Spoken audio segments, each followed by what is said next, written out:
Assalamualaikum warahmatullahi wabarakatuh. Alhamdulillah nahmaduhu wa nasta'inuhu wa nastaghfiruh. Na'udzu billahi min syururi anfusina min sayyiati a'malina. May yahdihillahu fala mudilla lahu wa may yudlil fala hadiya lahu. Asyhadu an la ilaha illallah wa la syarika lahu wa asyhadu anna Muhammadan abduhu wa rasuluh. Allahumma salli wa sallim ala sayyidina Muhammad wa ala alihi wa sahbihi ajma'in, amma ba'd. Rabbana zidna ilma warzuqna taqabbal minna innaka antas samiul alim. Syukur kepada Allah Subhanahu wa taala kerana dengan limpah kurnia dan juga keizinannya dapat sama-sama berkumpul pada malam ini dan telah kita solat maghrib secara berjemaah.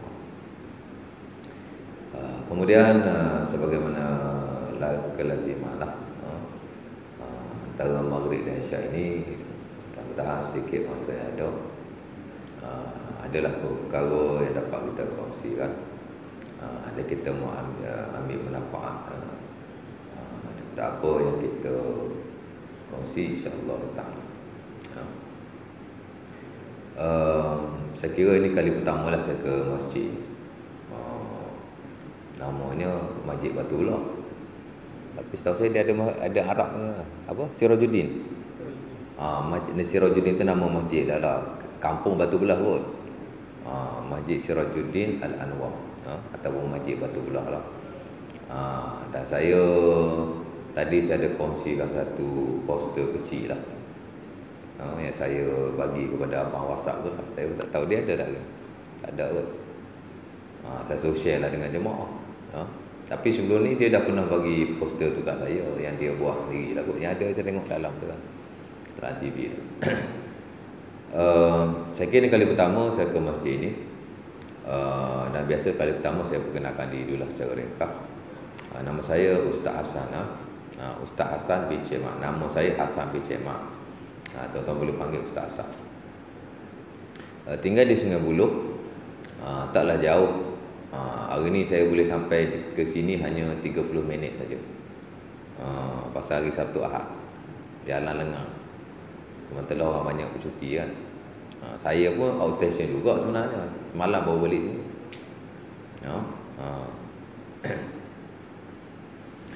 Tinggal di Sungai Buloh, tapi saya berasal daripada Kelantan lah.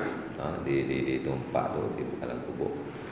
Namun saya telah menetap di Selangor sejak 22 tahun yang lalu. Dah banyak tempat lah saya duduk di Selangor ini sejak daripada zaman saya belajar. Sampailah saya berkahwin, saya berpindah ke sana kemari. Last saya di Sungai Buloh lah sejak 12 tahun yang lalu. Dan saya alhamdulillah telah berkahwin dengan orang Selangor juga. Jadi saya ni 50-50 lah. 50 Selangor, 50 Kelantan. Bahkan sebagian sahabat saya dah panggil saya Kelantan Murtad. Pasal tak nampak macam Kelantan, dia kata. Ada apa pula tak ada. Kalau saya cakap pun boleh detail, ada sikit sebanyak. Rorak tu ada sikit-sikit lah. Ada sikit-sikit. Baik. Latar belakang pendidikan saya graduan Universiti Islam Antarabangsa Malaysia, International Islamic University Malaysia. Saya kerek pada tahun 2002 di pengajian ilmu wahyu dan warisan Islam lah, ataupun juga disebut sebagai pengajian ilmu wahyu dan sains kemanusiaan. UIA satu-satunya universiti yang tak panggil pengajian agama ni pengajian Islam, tapi dipanggil pengajian wahyu. Berbanding dengan universiti-universiti lain seperti UM, ni anak-anak muda kan, bagi dia semangat nak masuk U kan. Di UKM, di UPM, kalau pengajian Islam tu dipanggil Islamic Studies, pengajian Islam. Di UIA dia tak panggil pengajian Islam. Allah ta'ala alam, mungkin kerana dia nak dari sudut ilmu itu dia tak nak bagi nampak. Bila ada pengajian Islam, yang lain akan rasa tak Islam kan? Bila ada Islam mesti ada kafir. Dia nak peluaskan konsep Islam ni supaya tidak nampak ilmu agama ni Islam ni hanya ilmu agama saja. Adapun orang belajar ekonomi, orang belajar engineering, macam tak Islam lah. Jadi tak guna pengajian Islam, tapi dia guna pengajian wahyu. Saya kira itu lebih menepati lah dari sudut. Tapi panggil pun tak salah. Hatta di universiti di luar negara pun Islamic Studies dikenali dengan nama Ad-Dirasatu Al-Islamiyah, pengajian Islam. Jadi tak salah lah. Tapi kalau pergi UAE cari pengajian Islam memang tak ada. Yang ada pengajian wahyu. Sama lah tu. Saya majoring dalam bahasa Arab, minoring dalam syariah. Kemudian saya grad, saya sambung lagi ke Institut Pendidikan Islam Selangor untuk dapatkan diploma pendidikan. Juga dalam bidang yang sama. Kemudian saya sambung lagi ke peringkat masters di UPSI, Universiti Pendidikan Sultan Idris lah. Masa itu yang menyila kami ialah Dr. Anhar bin Opik yang menyila kami waktu itu. Kenal tak? Banyak masjid tak kenal lagi sebut Dr. Anhar bin Opik, tak tahu siapa. Timbalan mufti tuan-tuan lah. Sejak 4 tahun yang lalu saya ingat. Dulu siapa-siapa yang belajar di UPSI untuk mengajar tinggi, master dan PhD syariah, memang dia yang menyedia lah, termasuk saya. Sebab itu bila dia jadi timbalan mufti, saya lawat dia lah di pejabat. Tapi sayang sekali saya tak dapat menghabiskan pengajian saya. Saya belajar tidak sampai setahun. Sebab tuan-tuan, bila kita dah bekerja, umur pun dah lanjut, muda lagi, tak tua mana lagi sebenarnya, tapi dah lanjut sikit dah. Nak belajar ni banyak kekangan masa, kekangan kerja. Hatta saya mengajar di masjid surau, teringat rehat ke? Tak. Saya pergi ke masjid dan surau, kalau saya dah mengajar secara rutin, ada kitabnya, okey lah. Itu pun saya masih membuat nota dan seumpamanya. Sementara kalau saya pergi ke masjid yang saya tak pernah pergi, kuliah umum, atau dia berilah tajuk seumpama ini, saya ada nota saya sendiri, 30 muka surat, 3 jam saya buat tadi ni. Pasal pertama kali saya mengajar di masjid dan surau subjek ni. Jadi ambil masuk. Orang nak minta saya ajar Isra' dan Mi'raj, walaupun saya dah ada nota-nota yang lama, saya masih buat. Sebab saya seorang ahli akademik. Jadi bila kita nak berkongsi satu benda, kita mesti ada bahannya. Ni kalau pendidik dia tahulah, pensyarah ke cikgu ke, mengajar mana boleh tak ada bahan. Yes, adalah lah dada kita, dalam fikiran kita. Tapi kita mesti ada materials. Ini bahan yang mesti ada. Untuk kita lebih yakin, bila ada benda kat depan dia lebih yakin sikit. Jadi kekangan tu banyak. Jadi saya pun gagal lah. Tak gagal, tapi saya stop. Tapi saya sambung di Open University Malaysia. Ada hikmahnya. Dia sambung di situ, dan saya belajar sarjana di bidang yang sama, syariah. Cuma dulu di UPSI saya dalam bidang maqasidus syariah, juga dalam usulul fiqh. Saya pergi ke OUM juga, saya buat bidang yang sama, juga bidang usulul fiqh, cuma dalam bab ijtihad, bidang ijtihad lah. Dan saya belajar di sana, alhamdulillah saya pun diterima mengajar di sana sejak 4 tahun yang lalu. Ada hikmahnya. Jadi alhamdulillah saya bersyukur kepada Allah kerana saya terlibat dengan pendidikan ni secara rutin. Siang saya mengajar sekolah rendah, tuan-tuan. Masih mengajar lagi sejak 12 tahun yang lalu. Tuan-tuan pergi ke SK Bandar Bagus Sungai Buloh, tanya Ustaz Hasan. Saya lah ustaz yang paling senior di sekolah itu. Baru 12 tahun, tapi pasal ustaz yang lain sudah pindah balik kampung macam-macam. Saya juga mengajar di universiti. Di sekolah rendah saya ajar kanak-kanak darjah 4 dan darjah 5. Dulu ajar darjah 6. Sorry, darjah 5 dan darjah 6. Dulu 4 dengan 5. Tahun ni saya ajar 4, 5 dan 6. Ajar budak-budak. Ni ada darjah 6. Tak ada. Semua dah tingkatan 1. Jadi saya amat maklumlah dengan tuan-tuan ni. Kan? Saya juga mengajar di universiti. Saya mengajar di 2 branch lah. Satu di Seri Rampai, satu di Petaling Jaya. Pasal Open University dia banyak branch. Di KL ni kita ada beberapa branch. Dan saya ajar subjek fiqh muamalah, saya ajar fiqh munakahah, dan saya ajar usulul fiqh, asas usulul fiqh, dan saya juga ajar bahasa Arab komunikasi. Pasal bidang saya bidang bahasa Arab dan juga bidang syariah lah. Jadi dia bagi saya ajar kedua-dua subjek itu. Jadi alhamdulillah. Dan malam-malam saya macam ni lah, di masjid dan surau. Di masjid dan surau. Jadi audience tak sama tuan-tuan. Ajar budak kecil lagu lain. Tahu lagu lain, orang Kelantan kata lagu lain ni makna tak sama lah. Ajar universiti lagu lain. Kata universiti semua budak-budak yang ataupun walaupun dia part timers tapi dia lain lah, tak sama lah ya. Ajar masjid surau pun tak sama. Dia ada 3 jurang perbezaan sebenarnya. Tapi alhamdulillah lah, bolehlah saya mengajar. Dan sebenarnya saya ada jadual saya sendiri. So far alhamdulillah jadual saya penuh lah. Cuma minggu kelima saya free lah macam ni kan. Ni minggu kelima mana ada jadual? Tak ada jadual.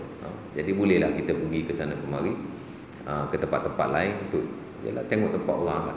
Bagus juga. Baik, itu sikit sebanyak tadi saya. Jadi tahu tu tidaklah, tapi boleh nak berkongsi sikit sebanyak.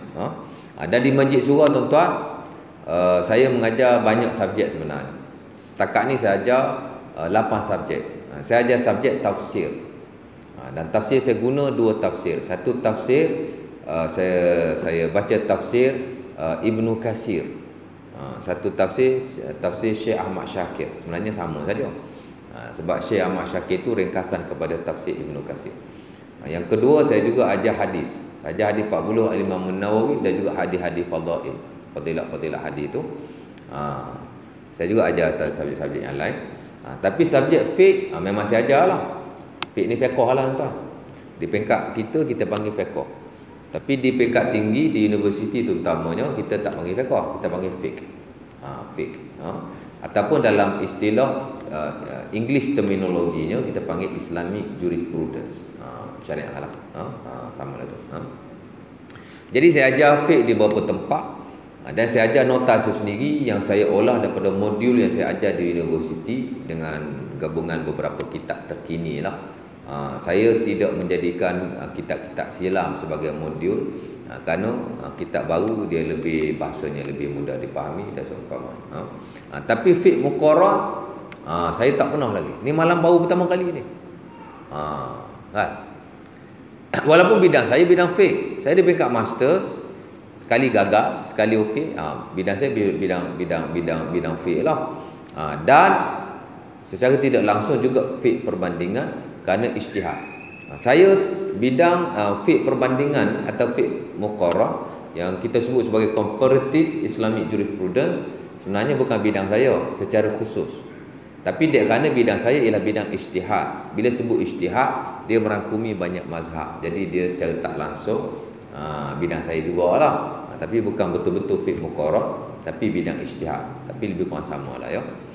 Dan sebenarnya dia satu subjek yang tough sebenarnya. Bukan tough macam mana. Saya tak pastilah di masjid dan surau jika subjek ini ada diajar. Setahu saya di tempat saya tidak ada. Kerana nak belajar fiqh ni sebenarnya secara asasnya memadai kalau kita belajar satu fiqh.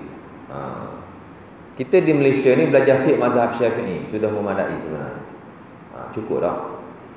Di sebahagian tempat dia belajar fiqh mazhab Hanafi, cukup dah. Belajar ilmu fiqh mengikut aliran-aliran tertentu sebenarnya sudah memadai. Cukuplah orang kata sekurang-kurang. Adapun ilmu fiqh muqarrar dia lebih luas daripada itu. Sebab itu dia satu subjek yang bukan baru, dia subjek lama. Tapi dalam konteks masyarakat awam kita dia masih lagi kita boleh kata satu ilmu yang barulah sebenarnya. Dan saya pun tak tahu persediaan audiens sebenarnya, terutama di masjid dan surau. Sebab itu walaupun bidang saya bidang fiqh muqarrar ijtihad, saya tak expect saya mengajar di masjid surau subjek ini. Sementara pula kita bila sebut fiqh muqarrar ni dia membabitkan banyak mazhab. Sementara kita di peringkat awam ni terpalit dengan banyak isu sebenarnya yang bila kita nak belajar fiqh muqarrar dia jadi terbantut. Antaranya isu tak boleh campur mazhab. Bila belajar fiqh muqarrar dia jadi terbantutlah. Pasti dia ada hubung kait yang terus dengan isu itu. Sama juga isu tak boleh keluar mazhab. Ini yang menjadikan subjek ini dia tidak popular dan orang tak ajar. Tuan-tuan pun tak ada idea pasal benda. Sementara pula dia dikaitkan dengan Wahabi ataupun tidak Wahabi. Bila sebut banyak mazhab, biasanya orang akan kait dengan Wahabi lah. Sedangkan ketiga-tiga perkara itu tidak menjadi masalah walau sedikit. Fiqh muqarrar dia satu benda yang lain. Dia hanya kesinambungan daripada ilmu fiqh sedia ada. Cuma kita belajar fiqh mazhab, dia fiqh satu aliran. Adapun fiqh muqarrar, fiqh perbandingan ni, dia tidak dibatasi oleh mana-mana mazhab. Hatta kalau kita lihat ilmuwan-ilmuwan di negara Arab, di Mesir khususnya, dan juga beberapa negara yang lain, bila dikarang al-fiqhul muqarrar, fiqh perbandingan, dia tidak hanya terbatas kepada mazhab-mazhab ahli sunnah, malah perbandingannya itu, muqarrarnya itu dah melangkau kepada mazhab-mazhab yang lain. Saya ada buku fiqhun nikah, perbandingan fiqh perkahwinan. Pasal saya ajar di universiti fiqh nikah kahwin. Mana cukup modul yang ada? Tak cukup. Jadi saya kena beli rujukan-rujukan yang lain. Saya lihat ilmuwan-ilmuwan di Mesir tidak hanya membandingkan ilmu fiqhun nikah, fiqh nikah kahwin ini dengan ulama ahli sunnah sahaja, tapi dia sudah melangkau kepada mazhab-mazhab yang lain termasuk Syiah. Tapi dalam konteks fiqh dia tidak mengapa untuk perbandingan. Itu kita nak kena faham, ya. Jadi dia banyak perkara lah. Dia satu ilmu fiqh yang luas sebenarnya. Dan kita boleh belajar. Bukan tak boleh belajar, walaupun tidaklah kita belajar 100%. Saya kira malam ni pun saya tak bagi 100% lah pada tuan-tuan. Saya hanya bagi sekadar idea sahaja, dan perkara-perkara yang penting sahaja. Baik. Subjek ni tuan-tuan boleh follow, dia macam akademik, tapi tak akademik mana pun, biasa saja. Tapi saya harap tuan-tuan boleh follow lah, ya. Okey, pertama tuan-tuan nak kena faham dia punya terminologi. Bila sebut fiqh muqarrar, dia dua perkataan. Satu fiqh, satu muqarrar. Nampak? Apa nama fiqh? Fiqh ni ilmu fiqh lah. Ilmu tentang hukum dan hakam. Adapun muqarrar maksud dia comparison, perbandingan. Itulah maksud. Bila sebut fiqh ni, ilmu fiqh yang membandingkan antara pendapat yang banyak. Tidak hanya dalam satu-satu mazhab, kerana dalam mazhab pun ada perbandingan. Imam Ghazali sebahagian fatwa tak sama dengan Al-Imam Nawawi. Itu juga satu bentuk perbandingan. Imam Nawawi dia tak sama dengan Al-Imam Ar-Rafi'i, tokoh besar mazhab Syafi'i. Itu juga satu perbandingan. Dalam konteks mazhab ada perbandingan. Dalam konteks di luar mazhab pun ada perbandingan. Al-Imam Syafi'i rahimahullahu ta'ala, dalam sebahagian perkara dia tak sama pendapatnya dengan Al-Imam Malik. Walaupun pada peringkat awal Al-Imam Malik guru dia, dan sebahagian fatwa dia mirip dengan mazhab Malik pasal guru dia kan. Tapi bila sampai satu masa Al-Imam Syafi'i rahimahullah ta'ala tidak ikut lagi fatwa gurunya Al-Imam Malik, tapi dia ada fatwa dia yang sendirilah, yang berbeza 100% dengan gurunya. Imam Malik kata semayang tak wajib baca Al-Fatihah jika di belakang imam. Dengar saja, diam. Itu fatwa lama Imam Syafi'i rahimahullah. Sama juga Imam Syafi'i kata tak payah baca Fatihah di belakang imam bila imam baca kuat. Miriplah dengan gurunya. Tapi at the end dia ubah fatwa itu. Dia kata wajib membaca Al-Fatihah walaupun di belakang imam. Tapi dia tak suruh qada lah. Dia fatwa lama tu dia tak suruh qada, tapi dia suruh pengikut-pengikutnya membaca Al-Fatihah, ya. Baik tuan-tuan. Pertama saya tak pasti di seorang ni ada belajar fiqh. Ada belajar? Ada belajar ilmu fiqh? Ada belajar? Ada fiqh lah. Fiqh apa dia belajar? Fiqh ni banyak tuan-tuan. Dia belajar fiqh apa? Fiqh solat. Usul fiqh. Usul fiqh tak apa, usul fiqh lain. Tak, maksud saya fiqh. Ada subjek fiqh. Belajar fiqh solat ke, belajar fiqh puasa ke? Fiqh aulawiyat. Fiqh aulawiyat bukan fiqh yang saya maksudkan. Maksud saya fiqh belajar ibadah, belajar semayang ke, belajar puasa ke, adalah. Ada belajar fiqh apa? Fiqh solat. Tahsin solat. Bagus. Siapa yang ajar? Ustaz Nazri mana? Nazri Nasir. Oh, tak kenal dengan Nazri Nasir. Okey, baik tuan-tuan. Pertama saya pergi kenapa kita nak belajar ilmu fiqh? Ilmu fiqh dulu, bukan fiqh muqarrar, tapi fiqh dulu. Lepas tu baru saya pergi kepada fiqh muqarrar. Kenapa kita nak belajar ilmu fiqh? Pertama, kerana kita nak tahu tentang kehidupan Nabi SAW. Dari sudut ibadah baginda dan dari sudut muamalah baginda. Kerana hidup kita ni ada dua perkara. Pertama, kita sebut ibadah. Dalam satu hari ni, apa benda yang kita buat, dia melibatkan dua perkara saja. Pertama, kita sebut ibadah. Itu juga dilakukan oleh Nabi SAW. Satu lagi kita sebut muamalah. Ibadah ni ialah spiritual. Kita dengan Allah. Nampak? Cukup waktu kita semayang. Itu ibadah. Secara amnya, semua benda baik ibadah. Ibadah ni benda kita buat berpahala. Ibadah belaka. Hatta kita masuk tanda, baca doa. Bila kita qada hajat, kita basuh guna tangan kiri, dapat pahala. Ibadah juga tu. Tapi itu ibadah yang bukan ibadah. Itu bukan the real ibadah. Benda tu harus. Tapi kita dapat pahala kerana kita buat sebagaimana yang disuruh oleh Nabi ataupun dicontohkan oleh Nabi SAW. Dari sudut tu kita ibadah lah. Tapi benda tu dia bukan ibadah. Hak ni benda tu memang ibadah. Itu yang saya maksud. Bila sampai waktu kita semayang, that is ibadah. Nampak? Dan kita nak tahu bagaimana Nabi SAW semayang. Sementara Nabi memang suruh kita semayang macam dia semayang. Nabi sebutlah hadis Bukhari dan Muslim. Saya lupa nak nukilkan nombor hadisnya, tapi daripada Malik bin Huwairis. Kata Nabi, sallu kama raaitumuni usalli. Bukan kata Nabi semayang suruh kita tengok saja, tak, tapi hendaklah kamu semayang sebagaimana aku semayang. Jadi semayang kita mesti exactly macam solatnya Nabi SAW. Baru diterima Allah. Bila masuk bulan puasa, Nabi puasa. Dan para sahabatnya berpuasa, dan Allah Ta'ala pun suruh puasa. Allah Ta'ala sebut dalam surah Al-Baqarah ayat 168. Allah Ta'ala kata, kutiba ya ayyuhalladzina amanu kutiba alaikumus siyamu kama kutiba alal ladzina min qablikum la'allakum tattaqun ayyaman ma'dudat. Wahai orang yang beriman, telah difardukan ke atas kamu puasa sebagaimana difardukan oleh orang ke atas orang sebelum kamu. Tapi hanya beberapa hari saja. 30 hari je paling banyak pun, ataupun 29 hari. Maka kita tahu puasa disuruh oleh Allah dan dilakukan oleh Nabi SAW. Maka kita nak tahu bagaimana puasa Nabi SAW. Secara amnya macam itulah. Walaupun sebenarnya kita nak tahu lebih lagi. Nampak? Kita bukan hanya nak tahu kalau bab semayang macam mana Nabi takbir, macam mana Nabi rokok, macam mana Nabi qiyam. Tapi kita nak tahu kadang-kadang daripada aspek yang amat ajaib sekali, yang kadang-kadang kita lihat macam tak mampu kita nak melakukan.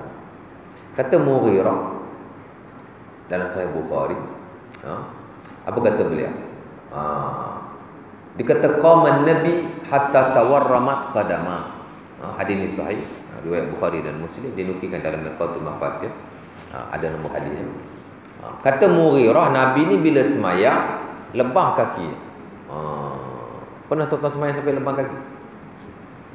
Saya pun belum pernah. Kaki saya licin je, putih je, tak pernah lebah. Tapi Nabi SAW bila dia semayang lebah kaki.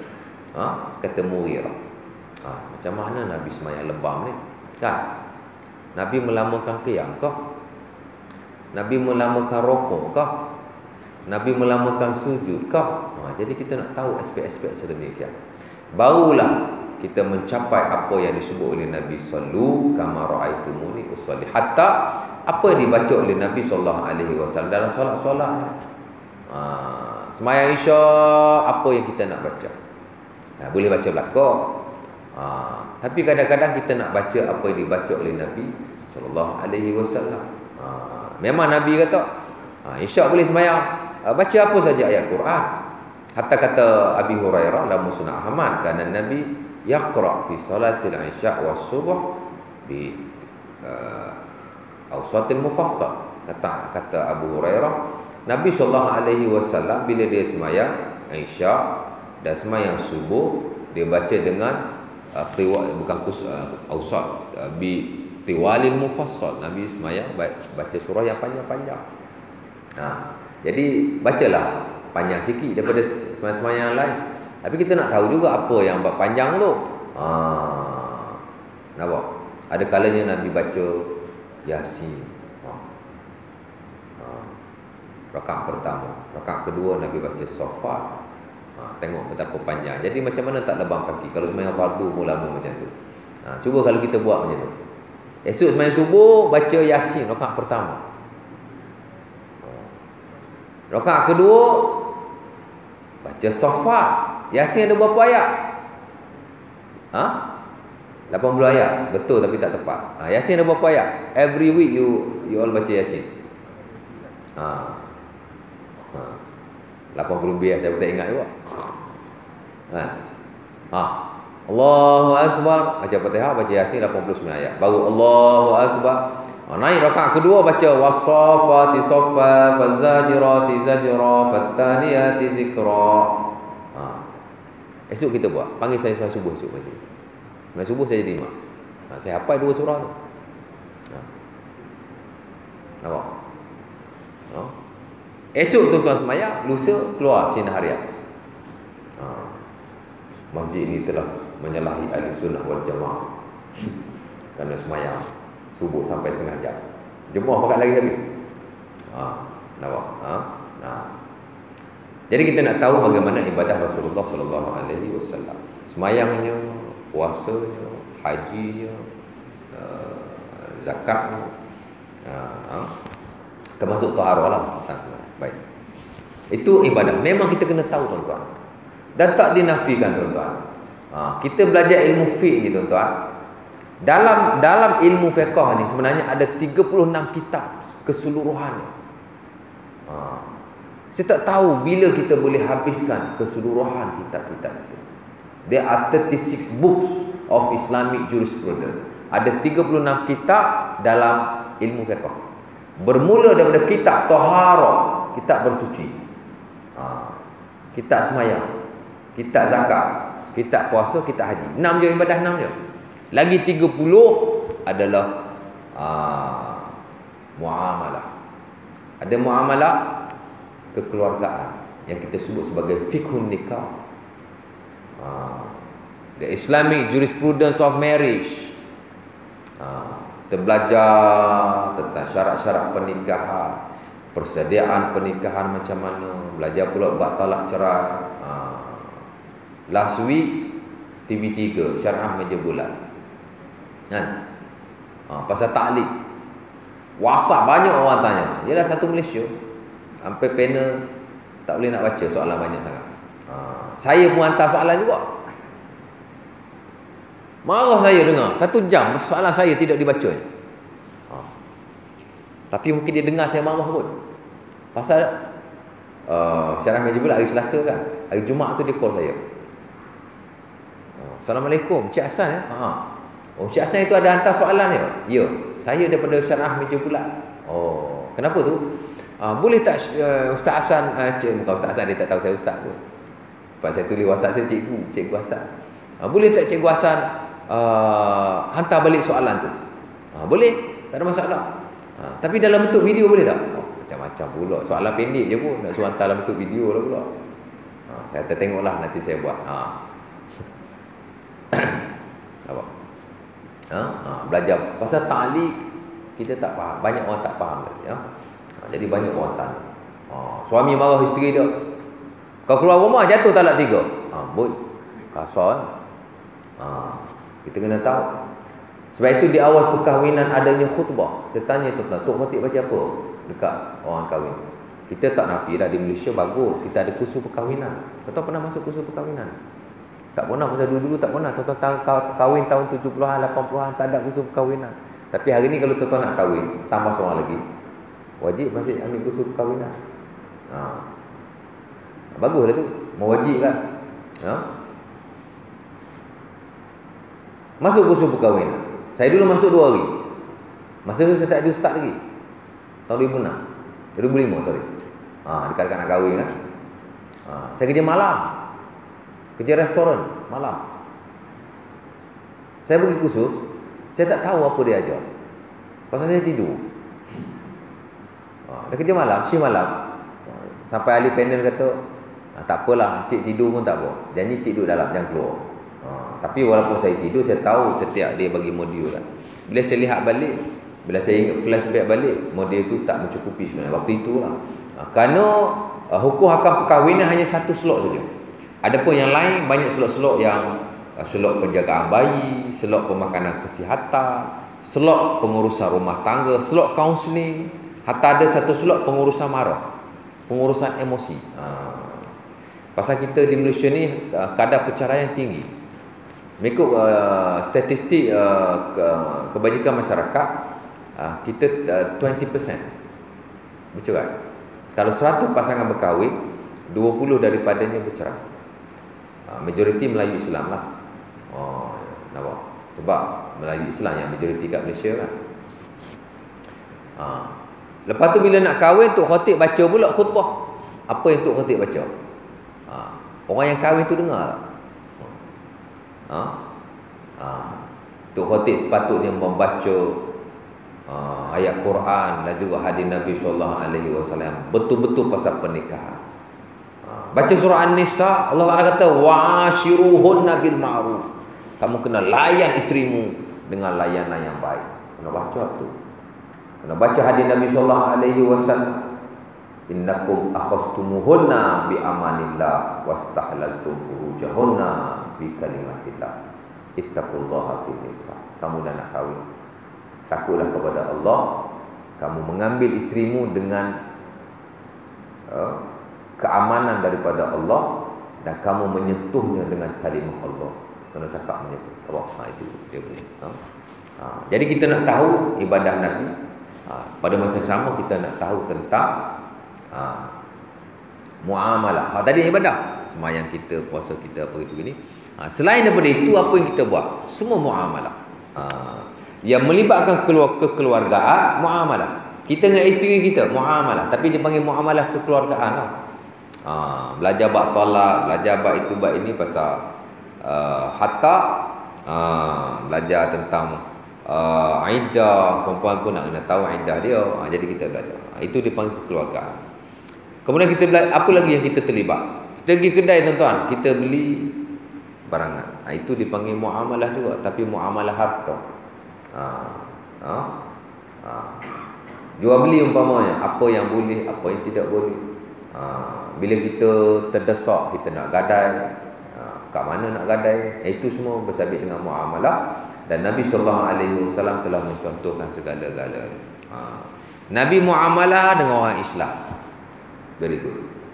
Nabi dengan para sahabatnya, bila dia Nabi pinjam suatu barangan, Nabi akan pulangkan sebelum tamat tempohnya, dan Nabi pulangkan dengan benda yang lebih baik lagi.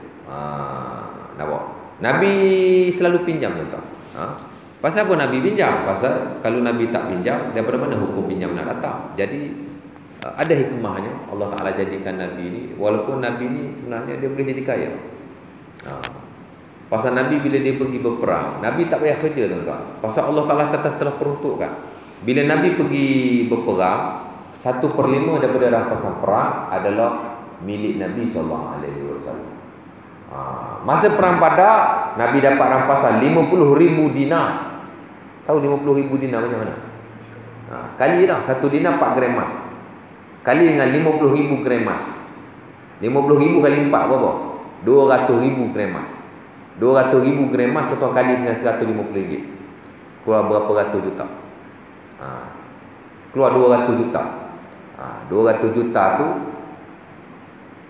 1/5 daripadanya atau 20% adalah milik Nabi SAW. Tapi Nabi ni bagus. Dia dapat 20%, apa dia buat? Dia bagi pada fakir miskin balik. Dia infak balik pada jihad. Infak sana, infak sini, sampai Nabi pun habis. Kalau kita daripada 200 juta kita dapat 20 juta. Agak-agak 20 juta tu kita buat apa? Buat rumah banglo 3 juta.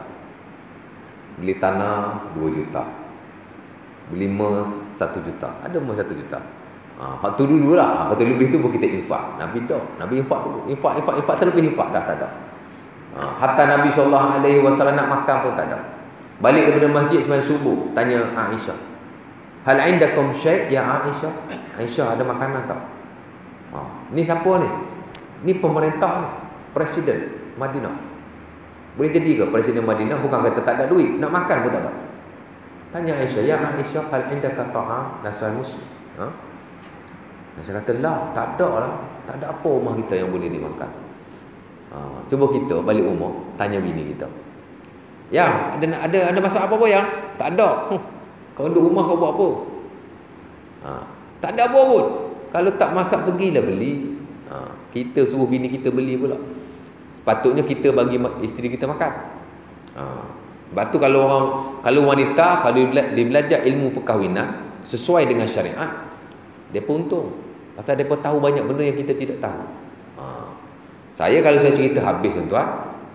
Kalau isteri tuan ada kat sini malam ni, esok masalah lah tuan dengan depa. Kan?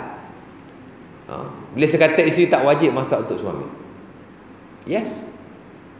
Sebaik muslimat tak ramai. Saya boleh cakap lah. Pasal yang memberi nafkah suami yang wajib memberi makan kepada isteri. Amru bin Al-Ahwas ditanya Nabi, ya Rasulullah, mahaku ahadina ala imraati. Kata Nabi, antut'imuha kama ta'im antut'imuhunna kama ta'imtun. Hendaklah kamu memberi makan kepada, bukan isteri bagi kita makan, kita kena bagi isteri makan. Dan dalam banyak riwayat Nabi kata, at'imha idza ta'imta. Bila kamu makan, berilah isteri kamu makan seumpama yang kamu makan. Tak ada satu hadis pun Nabi kata isteri-isteri masalah untuk suami-suami kamu. Tidak ada. Tapi kalau isteri nak buat, that is fine. Ihsan. Itulah kerjasama antara suami dan isteri. Baguslah. Tapi tak wajib. Sebab tu kalau belajar fiqh nikah, muslimah paling untung sekali. Tapi pasal mereka pun tak tahu kan. Isteri yang menyusukan anaknya, jika dia minta upah daripada suaminya, suami wajib memberikan. Pasal Allah Maha sebut dalam Quran. Fa in arda'nakum fa'atuhunna ujurahunna. Hatta dia muktamadkan dalam mazhab Syafi'i. Isteri kita kalau dia bagi susu kat anak kita, kalau dia minta upah, kita wajib bagi. Tapi pasal perempuan banyak tak tahu. Tapi tak apa, redha kan. Tapi isteri nak kena ingat, once dia memberikan susu kepada anaknya, dia tak boleh ungkit balik. Esok anak dia jadi jahat. Dia kata, aku tak halalkan susu yang aku beri kepada mu. Itu tak boleh, itu haram. Kata ibu yang tidak menghalalkan susu yang dia beri kepada anaknya. Kerana once dia beri, dia tidak boleh ungkit lagi. Kalau dia ungkit juga, dia seumpama anjing yang menjilat ludahnya sendiri, muntahnya sendiri, tak boleh lah. Kerana susu tu dia suami yang bertanggungjawab. Kalau dia nak ungkit kat laki dia, jangan ungkit kat anak dia. Nampak? Dan begitulah yang haram. Nabi SAW tuan-tuan, banyak dia tak ada. Sebab tu bila dia kata, Aisyah kata ada makan, Aisyah kata tak ada makan. Nabi kata, izan ana sha'im. Kalau macam tu aku puasa. Itu yang timbul puasa sunat boleh puasa niat di siang hari tu. Pasal tu lah. Pasal Nabi tanya makan ada? Tak ada.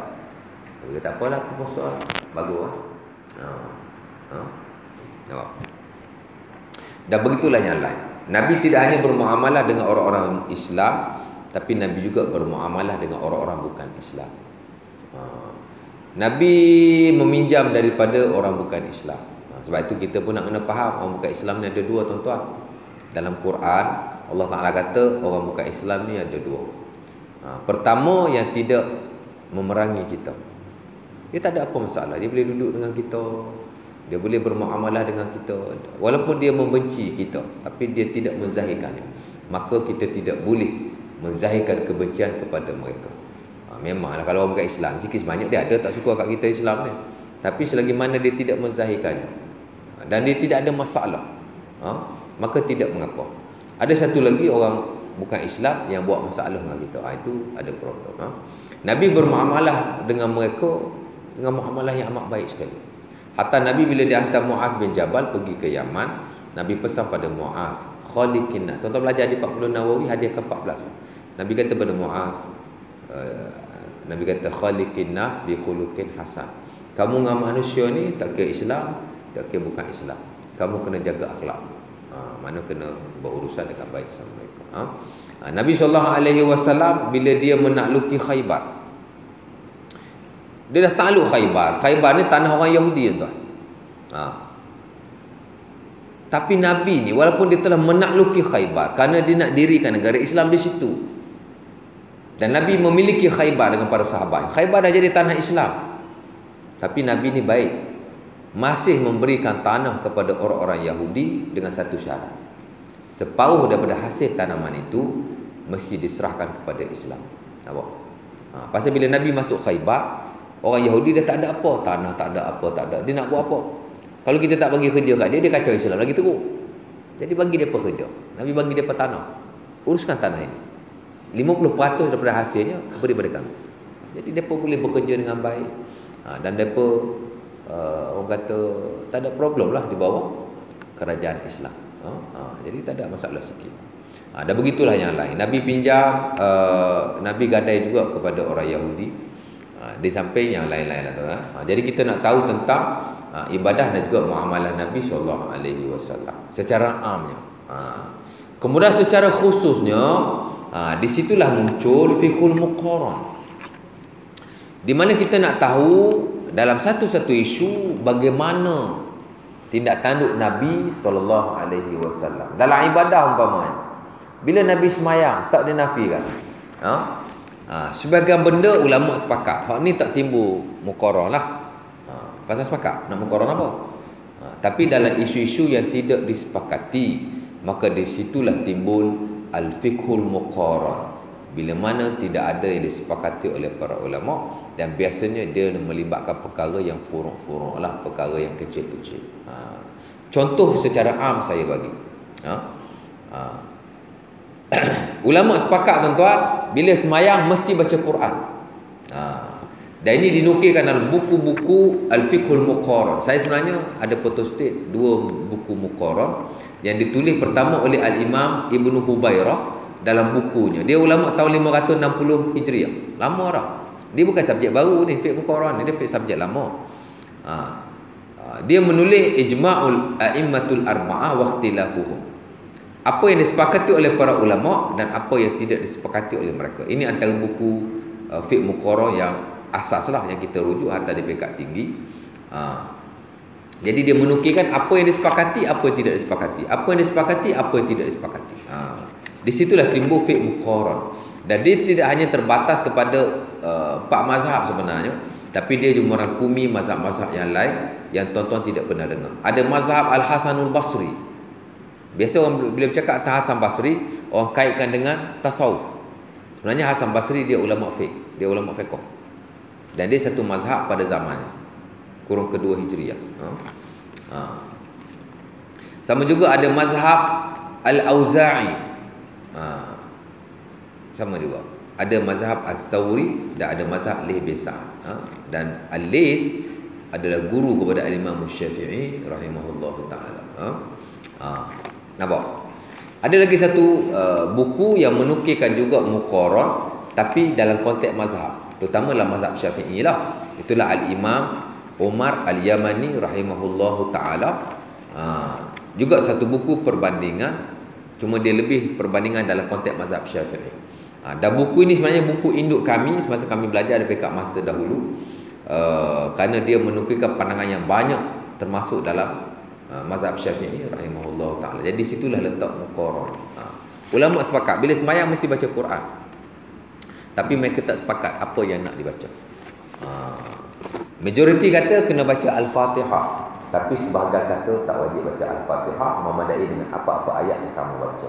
Pasal apa begitu? Pasal ada banyak riwayat yang bercanggah antara satu dengan yang lain. Itu titik point timbulnya ilmu muqaran. Dan bila kita belajar, kita akan luaslah pengetahuan kita, dan kita nampak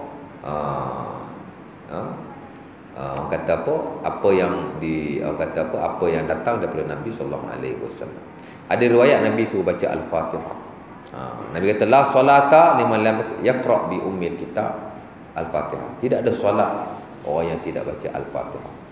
Tapi dalam banyak riwayat yang lain, hatta disebut juga dalam mazhab Syafi'i. Kerana itu fatwa Imam Syafi'i yang lama. Nabi tak sebut Al-Fatihah, cuma Nabi kata baca saja apa ayat yang kamu ada. Antaranya hadis yang terpenting, hadis Rifa'ah dia bagi. Nabi tengok orang semayang tak betul, bila Nabi pun ajar dia. Sampai Z lah.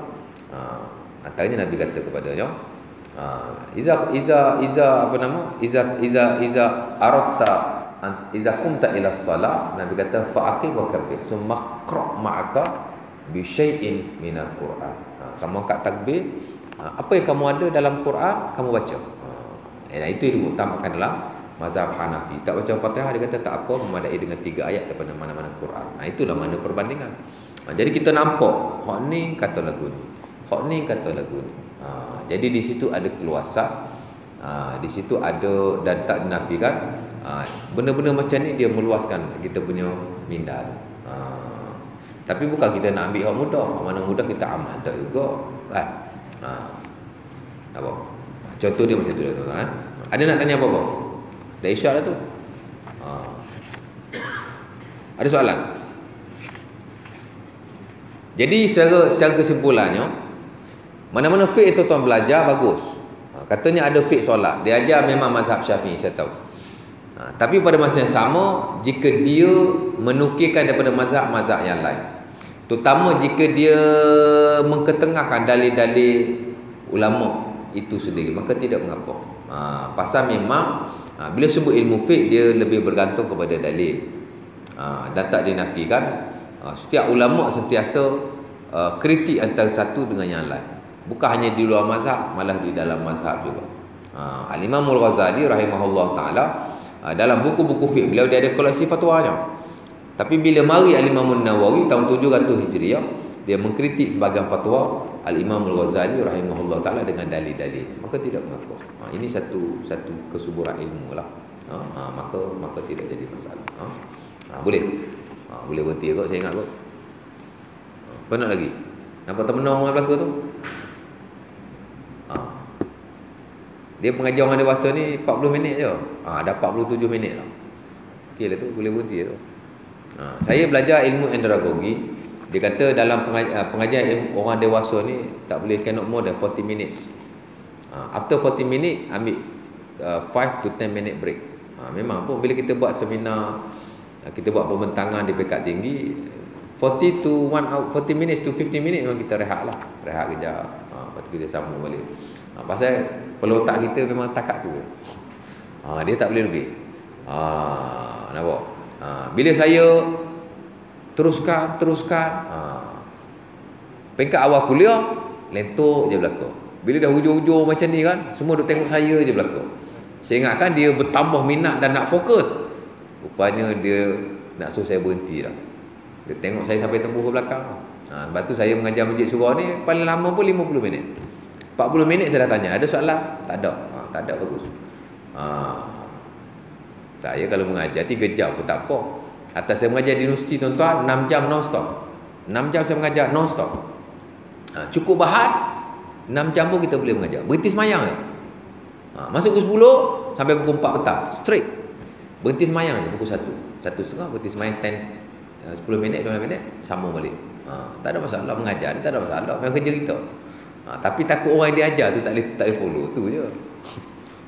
Boleh. Ada nak tanya apa-apa? Ada soalan? Ada kemusykilan? Nak bantah saya pun tak apa.